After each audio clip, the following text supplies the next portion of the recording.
The champagne flute trembled in my hand as I stood in my in-laws' living room, watching them plan their dream anniversary cruise.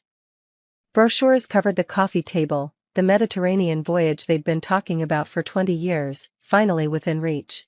The deluxe suite has a private balcony, my mother-in-law, Patricia, gushed to her daughter Rebecca. Can you imagine? Watching the sunset over Santorini with the whole family. Speaking of family, my father-in-law, George, turned to me with that smile I'd learned to recognize, the one that meant something unpleasant was coming. Victoria, we need to discuss the cruise arrangements. I set down my glass carefully. After 8 years of marriage to their son Daniel, I knew that tone. What about them? Well, Patricia picked up seamlessly, like they'd rehearsed this, it's our 40th anniversary. A milestone. And we've decided it should be family only. I understand, I said. Daniel and I will. No, dear, George interrupted. You misunderstand. Family only means blood family. No outsiders. The word hit like a slap. Outsider. After 8 years of marriage, 2 miscarriages they never acknowledged, and countless family dinners where I'd been treated like the help.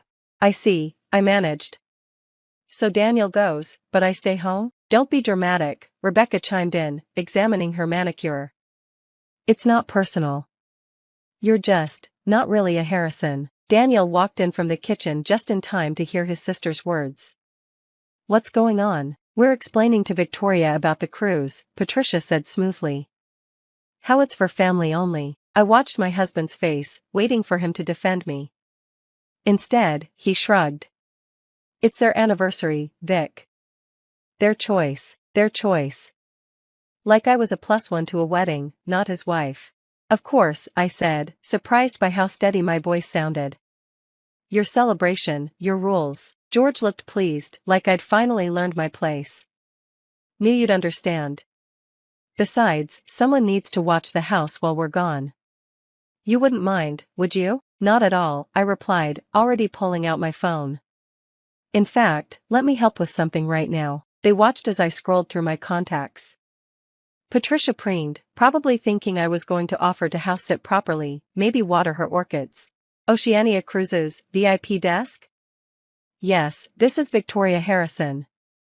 Account number 447829. I kept my voice pleasant, professional. I need to discuss the Mediterranean dream booking for next month. George frowned. What are you doing? I held up a finger. Yes, that's correct. The booking for 8 people. The one with the $25,000 deposit. I'd like to cancel it, please. The room went silent except for the customer service representative's voice confirming the cancellation. What? Patricia's voice came out as a squeak. You can't. Actually, I can, I said, still on the phone. Yes, please process the full cancellation. Credit back to the card on file. Perfect. Thank you so much. I hung up and smiled at their shocked faces. That was our cruise. George roared, his face turning an alarming shade of red. No, I corrected. That was my cruise. Paid for with my credit card. From my marketing firm's bonus last year. You know, the job you always call playing on computers? But we planned everything, Patricia stammered. The whole family was going. The whole family minus one outsider, I reminded her. So now the whole family can stay home together. Won't that be nice? Rebecca jumped up. This is insane. Daniel, control your wife. Daniel stood frozen, his mouth opening and closing like a fish. Vic, you paid for the cruise? Every penny, I confirmed. Did you think your parents suddenly had $25,000 lying around? Your dad's been retired for 5 years, and your mom spends her pension on QVC. I booked it 6 months ago as their anniversary gift. Surprise, you vindictive little, George started. Careful, I warned. Vindictive outsiders might also mention the family reunion in Vegas I paid for. Or Rebecca's destination wedding in Cabo. Or the down payment on Daniel's sister Amy's house. You didn't pay for Amy's house, Patricia protested weakly. Check with Amy, I suggested. Ask her where the mysterious $50,000 savings came from. While you're at it, ask her why she needed it. Something about credit card debt from funding her husband's failed business? Daniel sank onto the couch. How much have you spent on my family, over the years? I pretended to think. Between the vacations, the emergencies, the loans that were never repaid, the gifts for events I was barely welcome at, about $200,000. The collective gasp was satisfying. But you never said anything, Rebecca whispered. Because I thought that's what family did, I said. Silly me. I thought 8 years of generosity might earn me a seat at the table. Or at least on the anniversary cruise I paid for. We'll pay you back, George said stiffly. I laughed. Actually laughed. With what? Your Social Security? Patricia's jewelry she had to sell last year when you couldn't make the mortgage? Oh yes, I know about that too. Who do you think covered the difference? Daniel knew? Patricia turned on her son. You let your wife pay our mortgage? I didn't know. Daniel protested. Vic, why didn't you tell me? Because every time I tried to discuss family finances, you said it wasn't my place. Remember? That's between me and my parents, Vic. Don't interfere with family matters, Vic. You wouldn't understand our dynamic, Vic. I stood up, gathering my purse. Well, now I'm officially not interfering. Your parents need a new anniversary plan? Not my problem. Rebecca needs money for her next scheme? Not my problem. Amy needs another bailout? Definitely not my problem. You can't just cut us off. Rebecca shrieked. I'm not cutting you off, I said calmly. I'm accepting my place as an outsider. Outsiders don't pay for family vacations. They don't cover family debts. They don't sacrifice their savings for people who treat them like unwelcome guests. This is about more than money, Patricia said coldly. You've never fit in. You don't understand our traditions, our way of life, your tradition of taking my money while treating me like dirt. I interrupted. You're right. I don't understand it. And I'm done trying to. I headed for the door, then paused.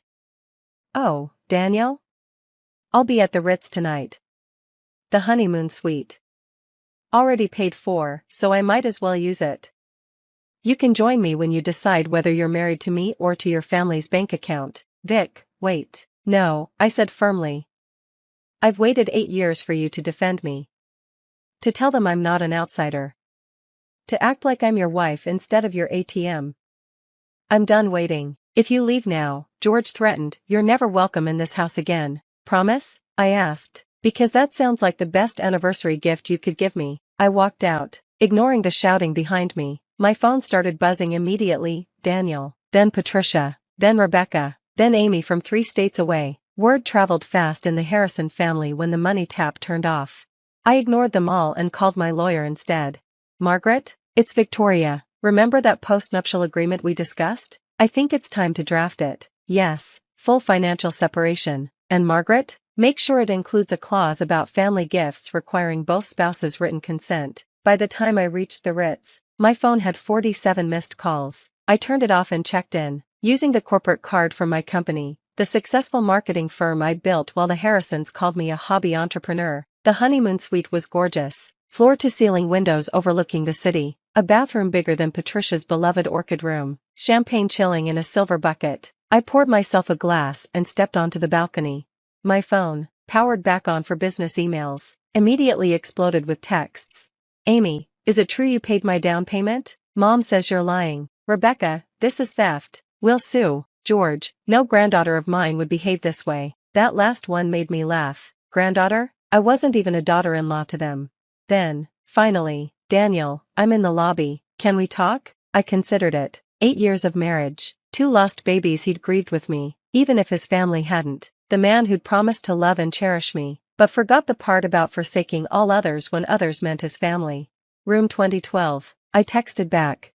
He arrived looking haggard, still in the same clothes from dinner. Vic, I'm so sorry, I had no idea. Which part? I asked, not moving from the balcony. That they treated me like an outsider? Or that I was bankrolling their lifestyle while they did it? Both, he admitted, sinking into a chair. Mom's crying, Dad's threatening to disown me. Rebecca's calling every lawyer in town. And Amy called to say thank you, he said quietly. She's been carrying the guilt for 2 years, thinking mom and dad had sacrificed their savings for her. She had no idea it was you. At least someone appreciates it. I appreciate it, Daniel said. I never saw it. They're my parents. I thought their little digs were just personality conflicts. Daniel, your mother introduced me at your company party last month as Daniel's wife. The one who does computer things. I'm the CMO of a company with 50 employees. He winced. I know. Do you? Because when she said it, you laughed. I was uncomfortable. You were complicit. I corrected.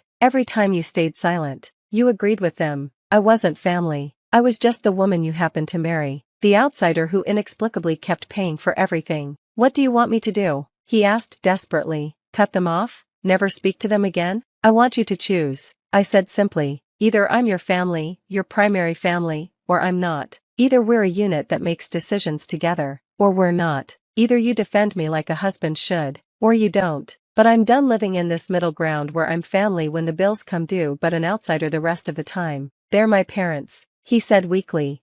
And I'm your wife, the one who held your hand through your appendectomy, who supported you when you changed careers, who paid for your parents' dream cruise while they called me an outsider. Daniel was quiet for a long moment. Then, can I see the receipts? What? The receipts. For everything you've paid for. I want to see them. I pulled out my phone and opened the folder I'd been keeping, because of course I kept records. I'm a businesswoman, after all. I handed it to him and watched his face pale as he scrolled. 213,000, he whispered, in 8 years, plus the cruise they just lost. They told me they were doing better financially. They said Dad's investments had paid off. He looked up at me, and for the first time in years, I saw him actually seeing me. You never said anything. I tried. You didn't want to hear it. No, he admitted. I didn't. We sat in silence, the city lights twinkling below us. Finally, Daniel stood up.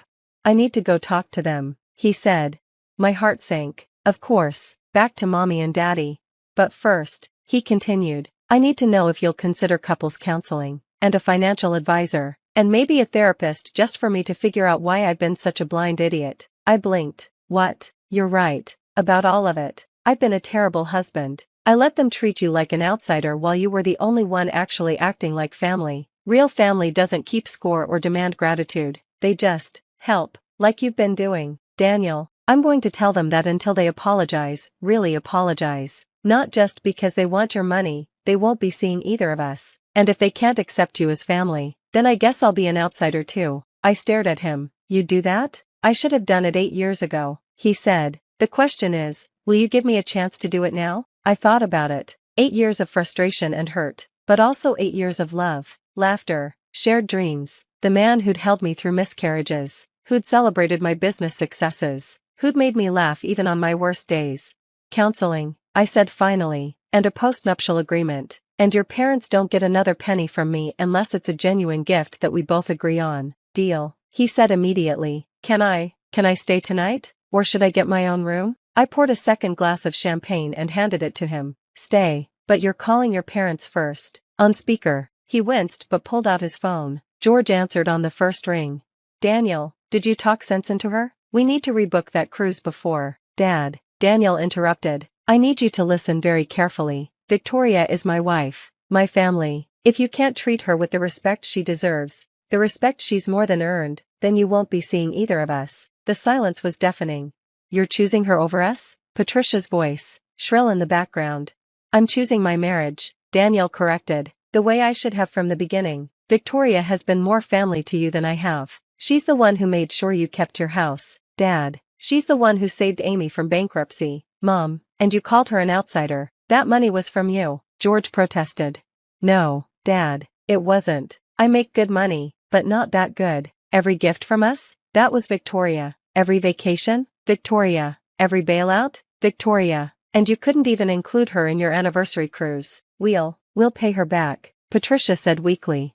I don't want your money, I called out. I want an apology, a real one. And I want to be treated like what I am, your son's wife, your daughter-in-law, family, or what? George blustered.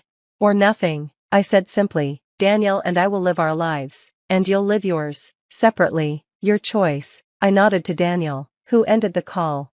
That was terrifying, he said. That was overdue, I corrected. We spent the night talking, really talking. for the first time in years, about money, about family, about boundaries, about the children we still hope to have and how we'd never let them treat their spouses the way I'd been treated. The next morning, my phone had dozens of messages. I ignored most of them, but one stood out.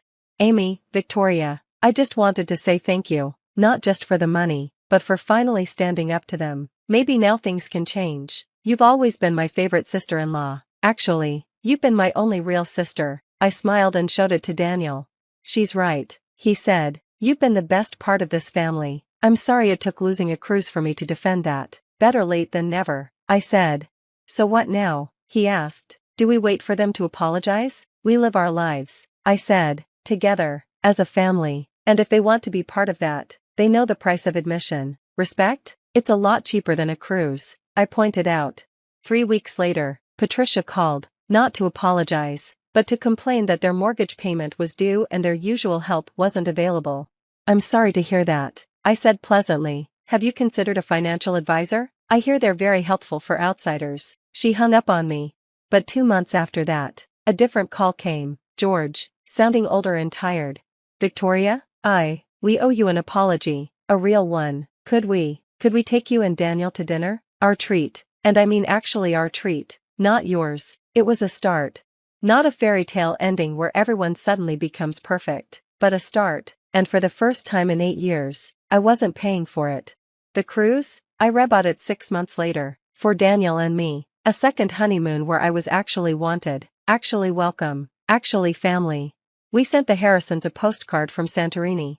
Wish you were here, it said, but only if you really meant it, because that's what family does, they mean it. And after 8 years of meaning it alone, I finally had a partner who meant it too. The view from our private balcony was spectacular, but not as spectacular as hearing Daniel tell the couple at the next table, "This is my wife, Victoria. She's the best thing that ever happened to our family." Our family, 2 words that made a $25,000 cruise worth every penny. Even if I was the only one paying for it. This time, by choice. Retry. Claude can make mistakes. Please double-check responses.